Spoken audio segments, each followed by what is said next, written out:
Hello বন্ধুরা, আমি অদিতি চলে এসেছি একটা নতুন ভিডিও। আজ আমরা চলে এসেছি কলকাতার সেকেন্ড লার্জেস্ট ইস্কন মন্দির। এটা অবস্থিত নিউ টাউনে। দেখো, আমরা পৌঁছে গেছি ইস্কন মন্দিরে। এখানে যখন পৌঁছলাম তখন ঘড়িতে বাজে অলমোস্ট 1:30। রাস্তার জ্যামের জন্য মন্দির দর্শন আমাদের কপালে হলো না। মন তো ভীষণই খারাপ ছিল, মন্দিরের দরজা বন্ধ হয়ে গেছে। এখানে ভীষণ সুন্দর, আমরা আগেও এসেছি। এখানে মন্দিরের ভেতরে আরতিও করা যায়, এত অপূর্ব যে দেখতে লাগে। তোমরা আমাদের আগের ভিডিও চাইলে দেখে নিতে পারো। চলো, মন ভীষণ খারাপ, কুপন তো পাইনি, কি আর করব। অগত্যা গিয়ে লাইনে দাঁড়ালাম, বলল যে ভোগ প্রসাদ আজকে পাওয়া যাবে, যে লাইন রয়েছে সেই লাইন শেষ হলে দেওয়া হবে, তখন কুপন কাটতে হবে। তবে এই যে সামনের ভদ্রলোকটিকে দেখছো, ইনি এখানকার ভক্ত। ইনি আমাদের কাছে স্বয়ং ভগবান রূপে ধরা দিয়েছে। ইনি আমাদের ডেকে বলল, আপনাদের তো একাদশী নেই, চলুন ঠাকুরের প্রসাদ আপনাদেরকে খাওয়াবো।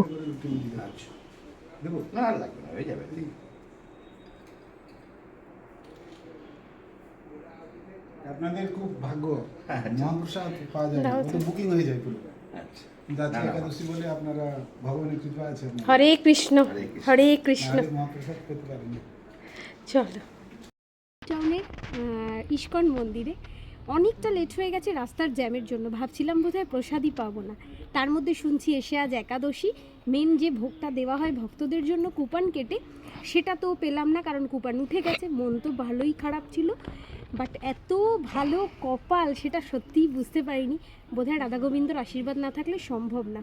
ওখানের একজন ভক্ত আমাদের ডেকে বলল, আপনাদের তো আজ একাদশী নয়। এলাম না, আমরা অন্ন খাবো। ভগবানের কাছে যে প্রসাদ নিবেদন করা হয় সেই প্রসাদ পেয়েছি, মানে এর থেকে বড় ভাগ্য বোধহয় আর কিচ্ছু হতে পারে না। দেখো, একবার দেখিয়ে দাও কি কি দেওয়া হয়েছে।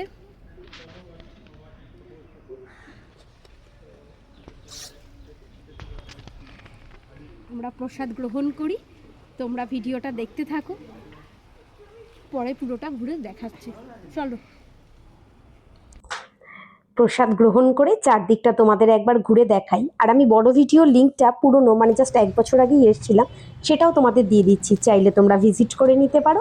এখানে গোশালাও রয়েছে, অপূর্ব লাগে মনটা। আর প্রসাদ গ্রহণ করে তো মন একদম শান্তি হয়ে গেছে। পারলে তোমরাও ঘুরে এসো। ছোট্ট ভিডিওটা কেমন লাগলো জানিও। চলো, টাটা।